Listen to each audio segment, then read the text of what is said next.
दक्षिण में कर्नाटका, केरला, आंध्र प्रदेश के विकास कार्य है, उत्तर में हरियाणा और यूपी के विकास कार्य हैं, पूरब में बिहार और बंगाल के प्रोजेक्ट हैं और पश्चिम में महाराष्ट्र, पंजाब और राजस्थान के लिए हजारों करोड़ रुपयों के विकास परियोजनाएं हैं। आज जो लोकार्पण हुआ है उसमें राजस्थान में अमृतसर भटिंडा जामनगर कॉरिडोर की लंबाई 540 किलोमीटर तक बढ़ाई जाएगी। बेंगलुरु रिंग रोड के विकास के वहां ट्रैफिक की मुश्किलें काफी मात्रा में कम होगी। मैं पूरब से पश्चिम, उत्तर से दक्षिण सभी राज्यों के करोड़ों करोड़ों नागरिकों को इतनी सारी विकास की योजनाओं के लिए अनेक अनेक बधाई देता हूं। साथियों, समस्या और संभावना में केवल सोच का फर्क होता है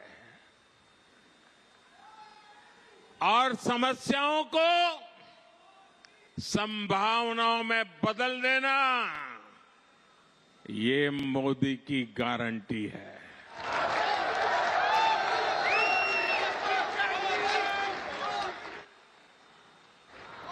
द्वारका एक्सप्रेसवे खुद इसका बहुत बड़ा उदाहरण है।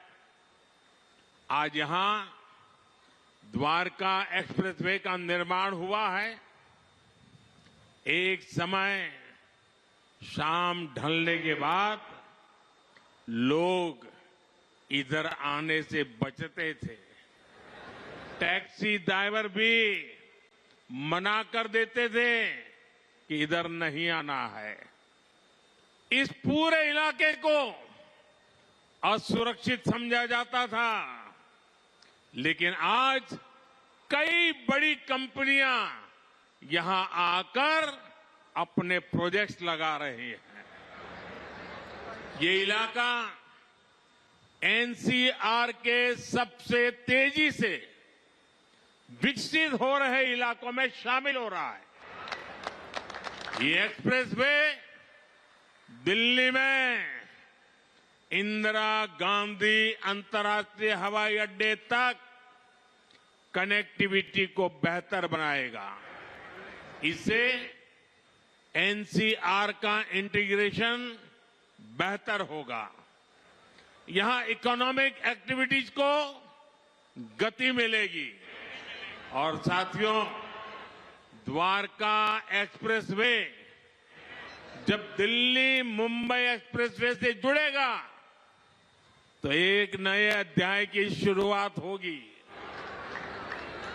पूरे पश्चिमी भारत में ये कॉरिडोर इंडस्ट्री और एक्सपोर्ट को एक नई एनर्जी देने का काम करेगा। इस एक्सप्रेसवे के निर्माण में हरियाणा सरकार और विशेषकर मुख्यमंत्री मनोहर लाल जी को उनकी जो तत्परता रही है, मैं आज इसकी भी सराहना करूंगा। हरियाणा के विकास के लिए जिस तरह मनोहर लाल जी दिन रात काम करते रहे हैं, उसने राज्य में आधुनिक इंफ्रास्ट्रक्चर का एक बड़ा नेटवर्क तैयार कर दिया है। और मनोहर लाल जी और मैं बहुत पुराने साथी हैं। दरी पर सोने का जमाना था, तब भी साथ काम करते थे। और मनोहर लाल जी के पास एक मोटरसाइकिल रहती थी। तो वो मोटरसाइकिल चलाते थे, मैं पीछे बैठता था, रोहतक से निकलता था और गुरुग्राम आकर के रुकता था। ये हमारा लगातार हरियाणा का भ्रमण मोटरसाइकिल पे हुआ करता था।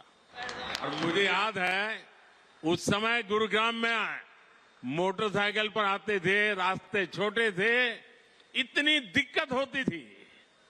आज मुझे खुशी हो रही है कि हम भी साथ हैं और आपका भविष्य भी साथ है।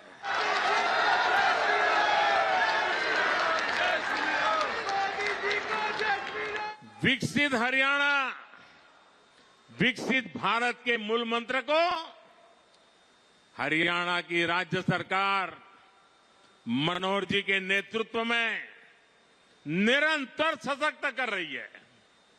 साथियों, 21वीं सदी का भारत बड़े विजन का भारत है। ये बड़े लक्ष्यों का भारत है। आज का भारत प्रगति की रफ्तार से कोई समझौता नहीं कर सकता। और आप लोगों ने अब मुझे भली भांति जाना भी है, पहचाना भी है, समझा भी है। आपने देखा होगा, न मैं छोटा सोच सकता हूं, न मैं मामूली सपने देखता हूं, न ही मैं मामूली संकल्प करता हूं। मुझे जो भी करना है विराट चाहिए, विशाल चाहिए, तेज गति से चाहिए। इसलिए कि मुझे 2047 में हिंदुस्तान को विकसित भारत के रूप में देखना है। दोस्तों, आपके बच्चों के उज्जवल भविष्य के लिए जी जान से जुटे रहना है। जी,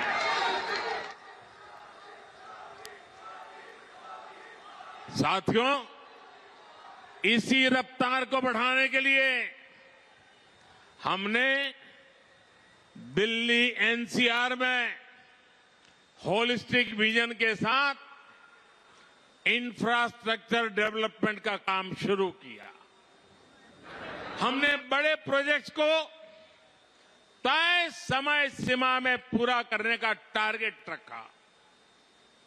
ये द्वारका एक्सप्रेसवे हो, पेरिफेरल एक्सप्रेसवे का निर्माण हो, ईस्टर्न पेरिफेरल एक्सप्रेसवे हो, दिल्ली मेरठ एक्सप्रेसवे हो, ऐसे अनेक बड़े प्रोजेक्ट्स हमारी सरकार ने पूरे किए हैं। और कोविड के 2 साल के संकट के बीच देश को इतनी तेजी से हम आगे बढ़ा पाए हैं। दिल्ली एनसीआर में पिछले 10 वर्षों में 230 किलोमीटर से ज्यादा नई मेट्रो लाइनें शुरू हुई है। जेवर में इंटरनेशनल एयरपोर्ट के निर्माण का काम तेज गति से आगे बढ़ रहा है।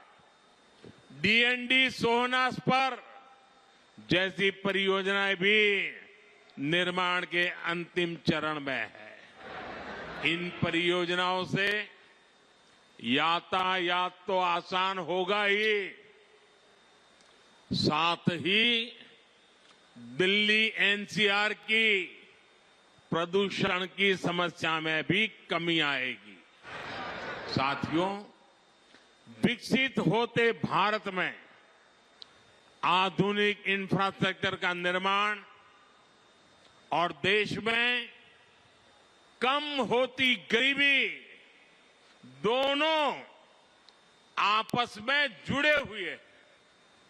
जब एक्सप्रेसवे ग्रामीण इलाकों से होकर जाते हैं, जब गांवों को अच्छी सड़कों से जोड़ा जाता है, तो गांव में अनेक नए अवसर लोगों के घर के दरवाजे तक पहुंच जाते हैं। पहले गांव के लोग कोई भी नया अवसर खोजने शहर तक चले जाते थे, लेकिन अब सस्ते डेटा और कनेक्टिविटी के डिजिटल इंफ्रास्ट्रक्चर के कारण गांवों में ही नई संभावनाओं का जन्म हो रहा है। जब अस्पताल, शौचालय, नल से जल,